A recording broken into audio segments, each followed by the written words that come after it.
Sa totoo lang, kuya, hindi ko po talaga na-expect na magsasama po si mommy and daddy ng ganon.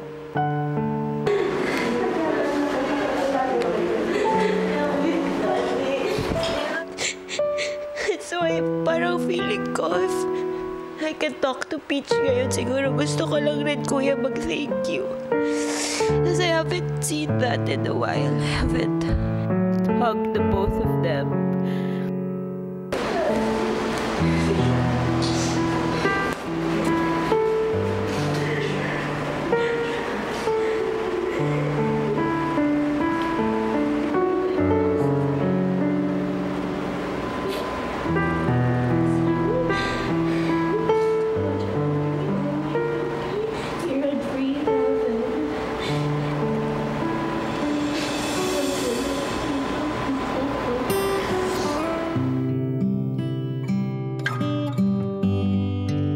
Sobrang laking bagay po sa akin, kuya, na makapagpaalam kay Peach. Palakas niya po yung loob ko, seeing her one last time.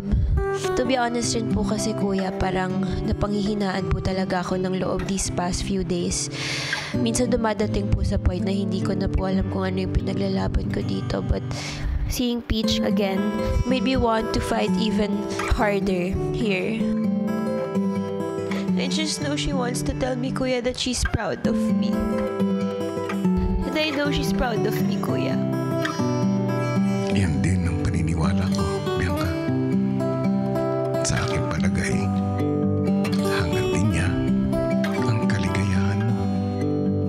Masaya siyang nakita na nagbuklod kayo ng pamilya mo kanina.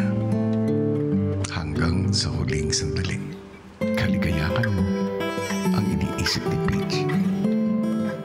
Marahil, Bianca,